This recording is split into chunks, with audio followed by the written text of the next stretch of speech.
Halo Telur, selamat datang di Media United, channel fans MU paling netral. Menang dipuji, kalah dibully.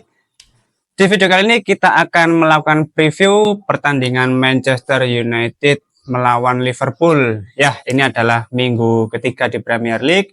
Tidak butuh waktu lama, Manchester United kembali melawan Liverpool setelah sebelumnya di friendly match di tur pramusim kemarin Manchester United kalah melawan Liverpool, kalah telak 3-0 ya. Namun sebelum kita membahas lebih jauh terkait pertandingan nanti malam, mari kita preview sedikit ya untuk pertandingan kali ini. Ya, secara head to head di 5 pertandingan terakhir memang Manchester United baru kalah sekali melawan Liverpool karena di musim kemarin Liverpool belum pernah bisa mengalahkan Manchester United. Namun hal itu tentu berbeda untuk situasi di musim ini karena ya Liverpool dengan pelatih yang baru Arne Slot tampil cukup meyakinkan di musim pertamanya bersama Liverpool, dan di 2 pertandingan terakhir Liverpool justru menang semua. Berbeda jauh dengan Manchester United yang secara statistik ya menang sekali, habis itu kalah kemarin ketika melawan Brighton.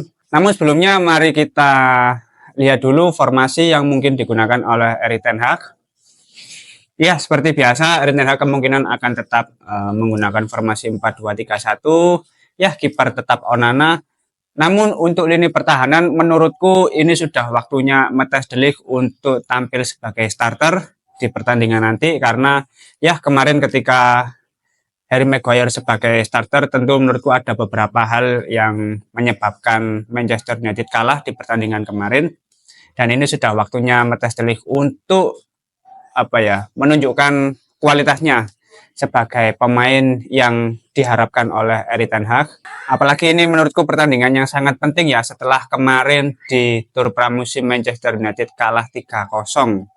Nah, jadi untuk pertandingan nanti ini harus jadi harus menunjukkan spirit yang sangat bagus, harus berani ngeyel, dan harus bisa meraih 3 poin. Nah, maka dari itu Matthijs de Ligt ya menurutku harus jadi starter di pertandingan kali ini bersamaan dengan Lisandro Martinez. Dan untuk posisi bek kanan ya tetap Nocer Mazraoui, dan di bek kiri akan diisi oleh Diogo Dalot. Lalu untuk double pivotnya pasti ya sepertinya tetap Casemiro dan Kobbie Mainoo. Manuel Ugarte kemungkinan masih belum dimainkan karena dia masih belum fit 100% karena kurangnya menit bermain selama proses di bursa transfer kemarin, karena banyak yang harus diselesaikan terkait kepindahannya ke Manchester United. Kemungkinan Ugarte baru akan main setelah jeda internasional. Jadi formasinya tidak akan berubah, di double pivot tetap Casemiro dan juga Kobbie Mainoo. Lalu untuk lini serangnya di winger kanan Amad Diallo, dan untuk attacking midfieldernya ini Bruno Fernandes harusnya yang mengisi posisi ini karena ya Mason Mount kemarin cedera lagi, jadi Bruno Fernandes bisa kembali ke tempat asalnya dan lebih leluasa lagi dalam menunjukkan performanya. Lalu untuk winger kiri, nah menurutku ini juga sudah waktunya Alejandro Garnacho tampil sebagai starter karena ya Rashford di 2 pertandingan terakhir ya menurutku penampilan yang sangat buruk, bahkan di 2 penampilan secara beruntun dia tidak ada shoot sama sekali. Ini menunjukkan bahwa ya mau sampai kapan Rashford dikasih kesempatan gitu loh oleh Erik ten Hag, sedangkan Alejandro Garnacho dengan posisi yang sama bisa memberikan impact yang lebih bagus gitu loh dibandingkan Rashford. Menurutku memang sudah waktunya Rashford tampil sebagai starter, apalagi kalau kita lihat di penampilan waktu FA Cup itu Garnacho main 120 menit full. Dia spiritnya luar biasa, daya juangnya juga perlu diapresiasi. Jadi tidak ada hal yang perlu diragukan untuk seorang Garnacho apabila tidak tampil sebagai starter di pertandingan nanti. Lalu untuk striker utama kita Joshua Zirkzee, menurutku sudah waktunya juga dia tampil sebagai starter di pertandingan nanti. Mengingat ini pertandingan yang sulit, jadi Erik ten Hag tidak perlu lagi coba-coba taktik seperti pertandingan-pertandingan sebelumnya ketika Bruno dijadikan sebagai false nine, yang mana itu justru menumpulkan kemampuannya tidak tampil maksimal yang akhirnya berujung pada kekalahan ketika melawan Brighton. Nah, lalu kalau kita lihat situasi Manchester United, ini kan biasanya Manchester United ketika berhadapan dengan tim besar itu lebih apa ya, kayak gengsinya itu lebih besar gitu loh. Ya kita harus bisa mengalahkan tim besar. Namun kalau melawan tim menengah, tim papan tengah, tim menengah ke bawah gitu, sering kali kalah ya, dan itu sering terjadi gitu loh. Dan hal itu sudah biasa terjadi gitu dari musim-musim sebelumnya. Jadi untuk hasil pertandingan nanti masih 50-50, apalagi secara kualitas memang untuk Liverpool kita nggak perlu mempertanyakan, justru kita harus lebih mempersiapkan karena meskipun pelatihnya baru tapi materi pemainnya itu sudah sangat bagus. Di 2 pertandingan kemarin bahkan Liverpool mencatatkan 2 clean sheet dan skor meyakinkan masing-masing 2-0. Ini harus menjadi fokus yang sangat penting bagi Manchester United kalau ingin memenangkan di pertandingan nanti. Jadi jangan sampai nanti apalagi Manchester United bermain di kandang sendiri ya, di Old Trafford. Jadi tidak ada alasan untuk kalah, untuk tidak siap, untuk kesulitan. Ya mungkin sepanjang pertandingan tentu tidak akan mudah. Tapi itu bukan sebuah alasan untuk menerima kekalahan di pertandingan nanti.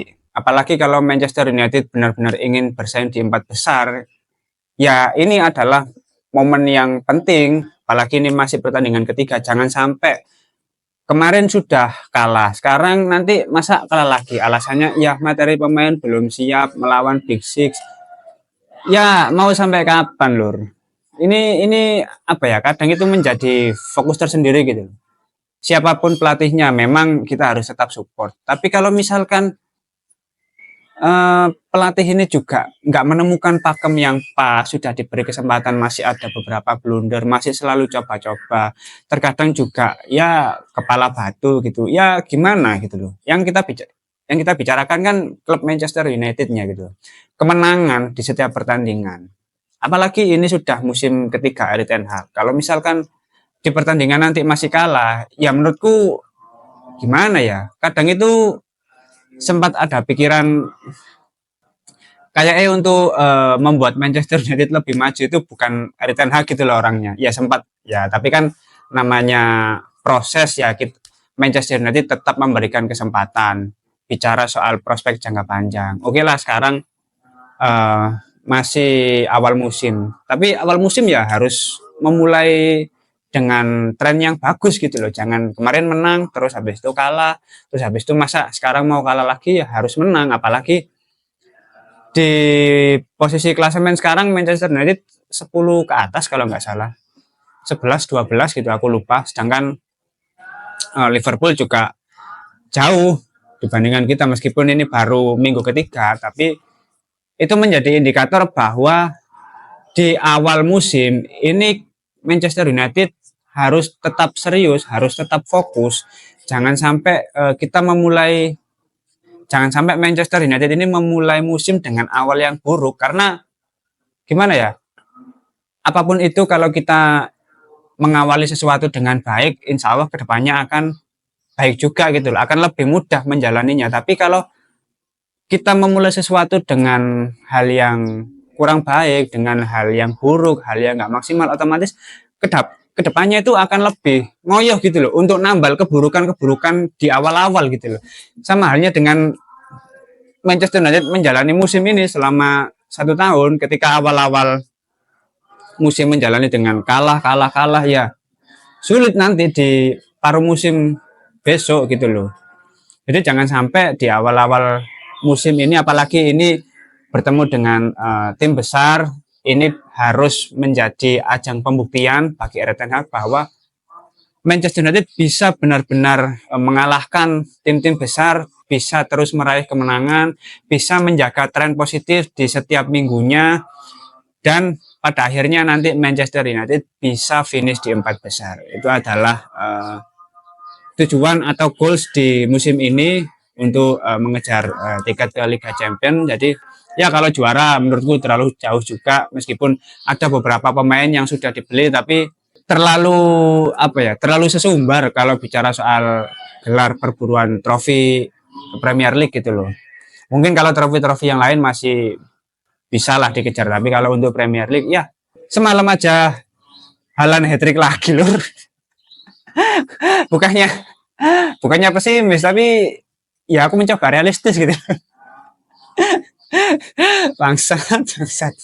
Kita kadang ngegolin satu aja sulitnya minta ampun kok, itu malah berharap hat-trick gitu loh. Ya kalau menurut teman-teman di pertandingan nanti kira-kira siapa nih yang akan memenangkan pertandingan? Manchester United harus menang sih menurutku. Atau justru Manchester United akan dipermalukan Liverpool di kandang sendiri dengan skor 2-0. Jadi Liverpool di 3 pertandingan beruntun tetap menjaga skornya tetap 2-0 2-0. Ya janganlah, harusnya MU bisa menang. Optimis itu perlu, tapi ya kita kan nggak terlibat di dalam lapangan ya ketika proses pertandingan berlangsung. Tapi mari kita berharap, namun melihat kondisi yang ada harusnya Manchester United bisa memenangkan pertandingan ini. Ya meskipun skor tipis 1-0 atau 2-1 atau bahkan 4-3 seperti di FA Cup kemarin, asal jangan sampai 3-0 7-0 seperti yang sudah-sudah itu. Ya ampun, malu itu men. Aduh, itu kayak ya oke lah kalah, tapi kalah jangan sampai diajar kayak gitu. Itu momen kalah 7-0 itu semua orang itu, semua perusahaan, semua sektor bisnis apapun memanfaatkan momentum itu. Bayangkan segitu besarnya Manchester United sebagai brand gitu loh, sampai semua orang itu memanfaatkan momentum tersebut. Ya momentum semua orang pasti mendapatkan keuntungan, tapi Manchester United yang paling menerima kerugian sangat besar gitu loh dari kekalahan tersebut. Jangan sampai sejarah kelam itu terulang kembali ya. Mari kita support Manchester United agar bisa memenangkan pertandingan nanti malam melawan Liverpool. Apapun hasilnya, yang penting Manchester United bisa meraih 3 poin di kandang sendiri. Oke, mungkin itu dulu preview kali ini terkait Manchester United melawan Liverpool. Nanti malam kita juga akan live reaction ya di pertandingan tersebut. Jadi mari kita saksikan bareng-bareng kemenangan Manchester United nanti malam. Oke, terima kasih sudah menonton video ini. Jangan lupa like, komen, dan subscribe. Salam.